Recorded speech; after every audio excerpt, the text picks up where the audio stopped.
जय हिंद दोस्तों। स्वागत है आपका सरोज सिलेक्शन पॉइंट में। तो कैसे हैं आप लोग? आई होप बहुत अच्छे होंगे, बहुत तंदुरुस्त होंगे। आज का हमारा टॉपिक आपकी एग्ज़ाम की दृष्टि से अति महत्वपूर्ण होने जा रहा है। अगर आप किसी भी तरह की एग्ज़ाम की तैयारी कर रहे हैं, वो चाहे स्टेट गवर्नमेंट हो या सेंट्रल गवर्नमेंट हो, तो हर तरह के एग्ज़ाम के लिए आज का ये टॉपिक आपके एग्ज़ाम की दृष्टि से बहुत महत्वपूर्ण होने जा रहा है। महत्वपूर्ण जीके आप लोगों के लिए लेके आए हैं। ये टॉप 25 आपके आगामी एग्ज़ाम के लिए बहुत ही हेल्पफुल साबित होने वाले हैं। तो चलिए जल्दी जल्दी इन 25 के 25 जीके को हम यहाँ पे समाप्त करेंगे। उससे पहले अगर आप चैनल पर नए हैं तो प्लीज़ चैनल को सब्सक्राइब करना ना भूलिए और हाँ, चैनल को लाइक भी ज़रूर करिए। चलिए क्वेश्चन नंबर 1 से शुरू करेंगे। क्वेश्चन नंबर 1 कहता है कथकली एक शास्त्रीय नृत्य नाटक है, तो कहाँ का है? यानी कि कथकली किस राज्य का शास्त्रीय नृत्य है? चलिए जल्दी से इसका आंसर सभी लोग देंगे। तो हम इसके राइट आंसर की ओर चलते हैं। तो कथकली किस राज्य का शास्त्रीय नृत्य है? तो चलिए इसका सही आंसर जान लेते हैं। तो ऑप्शन सी केरल बिल्कुल राइट आंसर होगा इसका। कथकली केरल राज्य का शास्त्रीय नृत्य है, याद रखेंगे सभी लोग। चलिए आगे चलते हैं अगले क्वेश्चन की ओर। अगला क्वेश्चन कहता है विजयनगर साम्राज्य की स्थापना की थी, तो विजयनगर साम्राज्य की स्थापना किसने की थी? चलिए जान लेते हैं इसका सही आंसर। तो विजयनगर साम्राज्य की स्थापना की थी ऑप्शन ए हरिहर और बुक्का ने, याद रखेंगे किसने की थी? हरिहर और बुक्का ने। अगर वर्ष जाना जाए तो ये 1336 में इसकी स्थापना की थी विजयनगर साम्राज्य की। और राजधानी क्या बनाई गई थी? कई बार क्वेश्चन में पूछ लेता है कि विजयनगर साम्राज्य की राजधानी क्या बनाई थी, तो याद रखेंगे हम्पी। क्या बनाई थी? हम्पी को राजधानी बनाई गई थी। 1336 में विजयनगर साम्राज्य की स्थापना हरिहर और बुक्का ने की थी, याद रखेंगे ऑप्शन ए बिल्कुल राइट आंसर है। चलिए आगे बढ़ेंगे। अगला क्वेश्चन जान लेते हैं क्या कहता है। विश्व पर्यावरण दिवस मनाया जाता है, चलिए जल्दी से सभी बच्चे इसका आंसर देंगे। तो चलिए जान लेते हैं विश्व पर्यावरण दिवस कब मनाया जाता है। मोस्ट इंपॉर्टेंट, कई बार एग्जाम में पूछा गया है। तो ऑप्शन डी 5 जून, याद रखेंगे सभी लोग। क्या होगा? 5 जून याद रखेंगे। और जो बाकी बचे ऑप्शन हैं हम इसके भी आंसर जान लेते हैं, कई बार इनसे भी क्वेश्चन बिल्कुल पूछता है। तो ऑप्शन ए की ओर जाएंगे। तो 23 अप्रैल को, सॉरी क्या कौन सा दिवस मनाया जाता है? तो याद रखेंगे विश्व पुस्तक दिवस, याद रखेंगे कौन सा दिवस? पुस्तक दिवस। कौन सा दिवस? पुस्तक दिवस। और 22 मार्च की बात करें तो जल दिवस।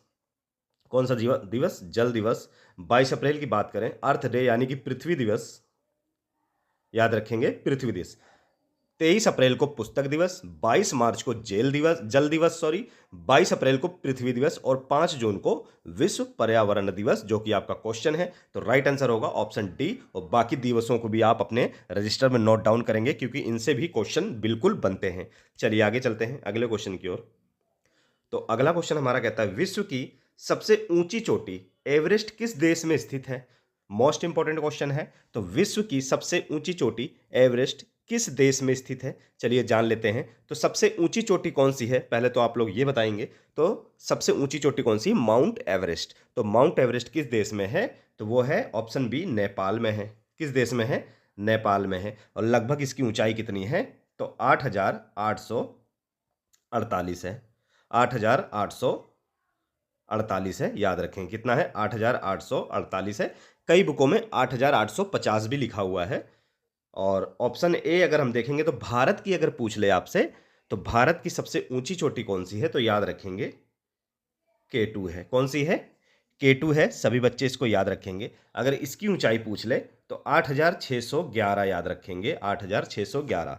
ये भारत की सबसे ऊंची चोटी है। और विश्व की सबसे ऊंची चोटी है माउंट एवरेस्ट, जो कि नेपाल में है, याद रखेंगे। तो ऑप्शन बी हमारा क्वेश्चन के अकॉर्डिंग बी हमारा सही है। चलिए आगे बढ़ेंगे। आगे हमारा क्वेश्चन कहता है भारत के संविधान की संसदीय सरकार की अवधारणा ग्रहित की गई है। तो भारत के संविधान की जो संसदीय प्रणाली है वो किस देश से, क्वेश्चन कहने का मतलब ये है कि जो संसदीय प्रणाली है वो अवधारणा किस देश से ली गई है। चलिए हम इसका आंसर जानेंगे। पहले तो सभी बच्चे कमेंट बॉक्स में इसका आंसर देंगे जल्दी से, मेरे आंसर बताने से पहले आप लोग इसका आंसर देंगे। तो हम इसके आंसर की ओर चलते हैं। तो संसदीय प्रणाली जो है भारतीय संविधान की वो किस देश से ली गई है? Option B Britain. सभी बच्चे इसका राइट आंसर बिल्कुल लगाएंगे। तो ब्रिटेन बिल्कुल राइट आंसर है। चलिए आगे चलेंगे।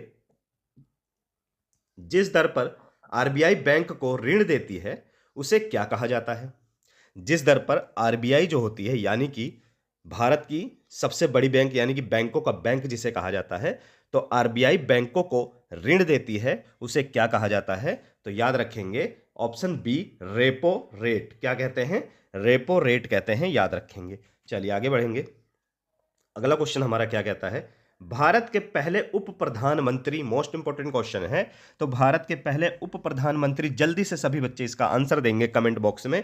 तो भारत के पहले उप प्रधानमंत्री कौन है? हम इसके आंसर की ओर चलते हैं। तो इसका सही आंसर होगा दोस्तों ऑप्शन बी, सरदार वल्लभ भाई पटेल। याद रखेंगे ये भारत के पहले उप प्रधानमंत्री है। और बात की जाए भारत के पहले गृह मंत्री, भारत के पहले गृह मंत्री की, तो ये भी जो हैं कौन है? सरदार वल्लभ भाई पटेल ही हैं। अगर पूछेगा प्रथम उप प्रधानमंत्री, तो ये भी सरदार वल्लभ भाई पटेल है सरदार। और गृह मंत्री भी पूछ लेगा तो ये भी सरदार वल्लभ भाई पटेल ही हैं, याद रखेंगे सभी लोग। चलिए आगे बढ़ेंगे अगले क्वेश्चन की ओर। गोवा की राजधानी क्या है? जल्दी से सभी बच्चे इसका आंसर देंगे। तो गोवा की राजधानी क्या है? इसके राइट आंसर की ओर हम लोग चलेंगे। तो इसका राइट आंसर होगा ऑप्शन डी, पणजी। याद रखेंगे सभी लोग, गोवा की राजधानी पणजी है, याद रखेंगे। चलिए आगे बढ़ेंगे। मनुष्यों के लिए ध्वनि की श्रव्य सीमा लगभग क्या है? यानी कि मनुष्य की जो सुनने की क्षमता है वो कितनी है? तो याद रखेंगे कितनी है। इसका राइट आंसर हम लोग चलेंगे देखेंगे। तो इसका राइट आंसर होगा ऑप्शन डी, 20 हर्ट्ज से लगभग 20,000 हर्ट्ज। याद रखेंगे 20 हर्ट्ज से 20,000 हर्ट्ज तक सुनने की क्षमता इंसान के कानों तक है, याद रखेंगे। चलिए आगे बढ़ेंगे। अगला क्वेश्चन क्या कहता है? मंजीरा मगरमच्छ वन्य जीव अभ्यारण्य स्थित है। मोस्ट इंपोर्टेंट क्वेश्चन है, कई बार ये सेंट्रल गवर्नमेंट की हर तरह की एग्जामों में पूछा गया है। तो मंजीरा मगरमच्छ वन्य जीव अभ्यारण्य स्थित है, इसका राइट आंसर सभी बच्चे बिल्कुल जल्दी से देंगे। तो इसका राइट आंसर की ओर हम लोग चलते हैं। तो क्या होगा दोस्तों? तेलंगाना। बिल्कुल, मंजीरा मगरमच्छ वन्यजीव अभ्यारण्य जो है वो ऑप्शन डी, तेलंगाना, बिल्कुल राइट आंसर है। तेलंगाना में मंजीरा मगरमच्छ वन्यजीव अभ्यारण्य स्थित है, याद रखेंगे सभी लोग। चलिए आगे चलते हैं। भारत में राष्ट्रीय थल सेना दिवस मनाया जाता है। तो भारत में राष्ट्रीय थल सेना दिवस जो है वो कब मनाया जाता है? तो हर साल की 15 जनवरी, यानी ऑप्शन बी बिल्कुल राइट आंसर है। 15 जनवरी को भारत में राष्ट्रीय थल सेना दिवस मनाया जाता है। चलिए आगे बढ़ेंगे। आगे क्वेश्चन कहता है, भारत की पहली महिला राष्ट्रपति कौन है? तो भारत की पहली महिला राष्ट्रपति कौन है? जल्दी से सभी लोग इसका आंसर देंगे। तो भारत की पहली महिला राष्ट्रपति कौन है? ऑप्शन सी, प्रतिभा पाटिल, बिल्कुल राइट आंसर है। क्या होगा? प्रतिभा पाटिल। यही आपसे पूछ ले भारत की पहली प्रधानमंत्री कौन थी, तो वो कौन थी पहली प्रधानमंत्री? तो इंदिरा गांधी, याद रखेंगे सभी लोग। अभी क्वेश्चन पूछ रहा है राष्ट्रपति, तो हमारा सही आंसर है प्रतिभा पाटिल, बिल्कुल राइट आंसर है। चलिए आगे बढ़ेंगे। अगला क्वेश्चन हमारा कहता है, कन्नौज की लड़ाई में शेरशाह सूरी द्वारा हुमायूं को पराजित किया गया, कब किया गया, किस वर्ष किया गया? तो कन्नौज की जो लड़ाई हुई थी उसमें शेरशाह सूरी ने हुमायूं को पराजित किया, यानी कि हुमायूं को हरा दिया। वो कब? तो 1540 ईस्वी, याद रखेंगे। ऑप्शन बी बिल्कुल राइट आंसर है। 1540 में कन्नौज की लड़ाई हुई जिसमें शेरशाह सूरी ने हुमायूं को हराया। चलिए आगे बढ़ेंगे अगले क्वेश्चन की ओर। चलिए अगला क्वेश्चन कहता है, दही में पाया जाता है, यानी कि दही में कौन सा अम्ल पाया जाता है, दही में कौन सा एसिड पाया जाता है? तो इसका सही आंसर क्या होगा? तो दही में, याद रखेंगे दोस्तों, राइट आंसर होगा इसको लैक्टिक अम्ल, यानी कि लैक्टिक एसिड। ऑप्शन सी बिल्कुल राइट आंसर है। लैक्टिक अम्ल जो है वो दही में पाया जाता है, याद रखेंगे, मोस्ट इंपॉर्टेंट है। अगला कहता है, भारत में हरित क्रांति का जनक कहा जाता है। तो भारत में हरित क्रांति का जनक किसको कहा जाता है? जल्दी से सभी बच्चे कमेंट बॉक्स में आंसर देंगे। तो इसके राइट आंसर की ओर हम लोग चलते हैं। तो भारत में हरित क्रांति का जनक कहा जाता है MS स्वामीनाथन। ऑप्शन बी हमारा बिल्कुल राइट आंसर होगा। तो भारत में हरित क्रांति का जनक किसे कहा जाता है? MS स्वामीनाथन। यही आपसे पूछ ले विश्व में हरित क्रांति का जनक किसे कहा जाता है, विश्व में पूछेगा तो नॉर्मली बोरलाग इसका राइट आंसर होगा। पर हमारा क्वेश्चन अभी भारत का पूछ रहा है तो भारत के SS स्वामीनाथन होगा। नॉर्मली बोरलाग को आप लोग नोट कर लेंगे क्योंकि विश्व से भी पूछ सकता है क्वेश्चन, कहीं से भी बन सकता है, तो ये भी पॉइंट आप नोट डाउन कर लेंगे। चलिए आगे बढ़ेंगे। रबड़ का सर्वाधिक उत्पादक किस राज्य में होता है? मोस्ट इंपोर्टेंट क्वेश्चन है, कई बार एग्जामों में पूछा गया है। तो इसका राइट आंसर क्या होगा? रबड़ का सर्वाधिक उत्पादक राज्य कौन सा है? तो वो है ऑप्शन सी केरल। याद रखेंगे सभी लोग। तो केरल जो है रबड़ का सर्वाधिक उत्पादक राज्य है भारत में। चलिए आगे बढ़ेंगे अगले क्वेश्चन की ओर। तो अगला क्वेश्चन हमारा कहता है मलेरिया की दवा कुनेन किस वृक्ष से प्राप्त की जाती है? तो मलेरिया की जो दवा है कुनेन किस वृक्ष से प्राप्त की जाती है? तो वो कैसा वृक्ष है? वो है सिनकोना। ऑप्शन बी बिल्कुल राइट आंसर होगा। सिनकोना की छाल, सिनकोना के वृक्ष की जो छाल होती है उससे कुनेन की दवा बनती है। और ये सिनकोना जो वृक्ष है ये सबसे अधिक मात्रा में कहाँ पाए जाते हैं? तो ये दक्षिण अमेरिका में। कहाँ पे? दक्षिण अमेरिका में सर्वाधिक पाए जाते हैं। याद रखेंगे। तो मलेरिया की दवा कुनैन किस वृक्ष से प्राप्त होती है? तो ऑप्शन बी सिनकोना बिल्कुल सभी बच्चे लगाएंगे, राइट आंसर है। चलिए आगे बढ़ेंगे अगले क्वेश्चन की ओर। क्या कहता है एलपीजी का मुख्य घटक कौन सा है? एलपीजी का मुख्य घटक कौन सा है? एलपीजी की फुल फॉर्म क्या होती है? जल्दी सभी बच्चे कमेंट बॉक्स में देंगे। तो एलपीजी की फुल फॉर्म क्या होती है दोस्तों? तो क्या होती है? Liquid petroleum gas. याद रखेंगे क्या होती है? लिक्विड पेट्रोलियम गैस इसका फुल फॉर्म होती है। तो एलपीजी का मुख्य घटक पूछ रहा है यहाँ पे। तो एलपीजी का जो मुख्य घटक है दोस्तों वो कौन सी गैस है? यहाँ से चारों ऑप्शन में से आप बताएंगे, मीथेन, न्यूटेन, ब्यूटेन और सीएनजी। तो इसका राइट आंसर आप लोग देखेंगे ऑप्शन सी जो है ब्यूटेन है। क्या है दोस्तों? Option C butane. एक चीज और नोट करेंगे, ब्यूटेन के अलावा जो है, ब्यूटेन के अलावा जो है वो प्रोपेन। क्या? प्रोपेन। प्रोपेन और ब्यूटेन की मात्रा दोनों मिक्स होती है, पर ऑप्शन में ब्यूटेन सिर्फ दिया है तो यहां हमारा आंसर ब्यूटेन होगा। पर नॉलेज के लिए आप पॉइंट नोट करेंगे, ब्यूटेन और प्रोपेन दोनों की मात्रा जो होती है वो लगभग लगभग बराबर इस गैस में मिली जुली होती है। प्रोपेन की अगर बात करें तो 48% इसकी मात्रा होती है और ब्यूटेन की बात करें तो 50% इसकी मात्रा इसमें मिली जुली होती है। याद रखेंगे आप लोग, ये एक्स्ट्रा पॉइंट है, इसको नोट डाउन कर लेंगे। चलिए आगे बढ़ेंगे। अगला क्वेश्चन हमारा क्या कहता है कपास की खेती के लिए सबसे उपजाऊ मिट्टी कौन सी? मोस्ट इंपोर्टेंट एसएससी के क्वेश्चन में, एसएससी के एग्जामों में लगभग लगभग ज्यादातर एग्जामों में ये क्वेश्चन 100% आया है। तो कपास की खेती के लिए सबसे उपजाऊ मिट्टी कौन सी? जल्दी से सभी बच्चे इसका आंसर देंगे। तो हम इसे आंसर की ओर चलते हैं इसके। तो कौन सी है कपास की मिट्टी के लिए? बिल्कुल याद रखेंगे, काली मिट्टी। आंख बंद करके आप लोग लगा देंगे, ऑप्शन बी बिल्कुल राइट आंसर होगा। कपास की खेती के लिए सबसे उपजाऊ मिट्टी कौन सी है? तो काली मिट्टी पे आप लोगों को बिल्कुल आंसर लगा देना है, ऑप्शन बी राइट आंसर है। आगे बढ़ते हैं अगले क्वेश्चन की ओर। मोस्ट इंपॉर्टेंट क्वेश्चन आ चुका है, आर्य समाज की स्थापना किसने की थी? जल्दी से सभी बच्चे इसका आंसर देंगे। तो आर्य समाज की स्थापना कब हुई थी दोस्तों? तो इसके आंसर की ओर हम लोग चलेंगे। पहले तो हम जान लेते हैं आर्य समाज की स्थापना की किसने। तो इसका राइट आंसर होगा ऑप्शन डी दयानंद सरस्वती। बिल्कुल राइट आंसर है, दयानंद सरस्वती ने की थी। अब बात की जाए, कुछ कई बार पूछ सकता है क्वेश्चन को टफ बनाने के लिए कि दयानंद सरस्वती ने आर्य समाज की स्थापना किस वर्ष की? क्वेश्चन इस प्रकार भी आ सकता है, तो आप लोग नोट डाउन करेंगे 10 अप्रैल, क्या होगा? 10 अप्रैल 1875। याद रखेंगे 10 अप्रैल 1875 को दयानंद सरस्वती ने आर्य समाज की स्थापना की थी। नोट डाउन करेंगे सभी बच्चे इसको। चलिए आगे बढ़ेंगे अगले क्वेश्चन की ओर। अगला क्वेश्चन हमारा कहता है गिर राष्ट्रीय उद्यान कहां पर है? तो गिर जो राष्ट्रीय उद्यान है दोस्तों वो कहां है? इसका सही आंसर सभी बच्चे लगाएंगे। चलिए हम इसके सही आंसर की ओर चलते हैं। तो इसका सही आंसर होगा ऑप्शन बी गुजरात में है। गिर राष्ट्रीय उद्यान आपसे पूछेगा तो बिल्कुल गुजरात में है ये, इसका राइट आंसर गुजरात होगा। आगे बढ़ेंगे। वन इंडियन गर्ल पुस्तक के लेखक कौन है? चलिए जल्दी से आंसर देंगे, मोस्ट इंपोर्टेंट बुक है ये। वन इंडियन गर्ल पुस्तक के लेखक कौन है? इसका राइट आंसर हम लोग जानेंगे। तो इसका राइट आंसर होगा ऑप्शन बी चेतन भगत। याद रखेंगे सब लोग, चेतन भगत याद रखेंगे सब लोग। एक इनकी और प्रख्यात यानी कि बहुत ही फेमस पुस्तक एक और है इनकी, वो कौन सी है? Half girlfriend. हाफ गर्लफ्रेंड इनकी एक और पुस्तक है, बहुत फेमस पुस्तक है। इस हाफ गर्लफ्रेंड नाम से एक मूवी भी बनी हुई है। तो इनकी बहुत फेमस पुस्तक हैं ये दोनों।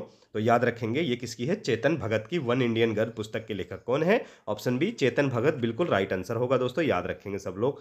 चलिए जान लेते हैं पास्कल इकाई है। तो पास्कल दोस्तों किसकी इकाई है? जल्दी से सभी बच्चे इसका आंसर देंगे। तो पास्कल किसकी इकाई है? तो याद रखेंगे दोस्तों पास्कल जो है वो किसकी इकाई है? दाब की। ऑप्शन सी बिल्कुल राइट आंसर होगा।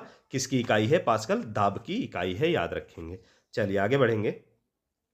आगे जान लेते हैं, रतौंधी निम्नलिखित में से किसकी कमी के कारण होती है। यानी रतौंधी का जो रोग होता है दोस्तों, वो किसकी कमी होता है। पहले तो जान लीजिए रतौंधी रोग होता क्या है। रतौंधी जो रोग होता है दोस्तों, वो आंखों की एक बीमारी है जिससे रातों में इंसान को थोड़ा सा कम दिखने लगता है, याद रखेंगे। चलिए आगे बढ़ेंगे। तो ये किस कमी से होता है। रतौंधी जो होता है वो विटामिन ए की कमी से होता है, याद रखेंगे।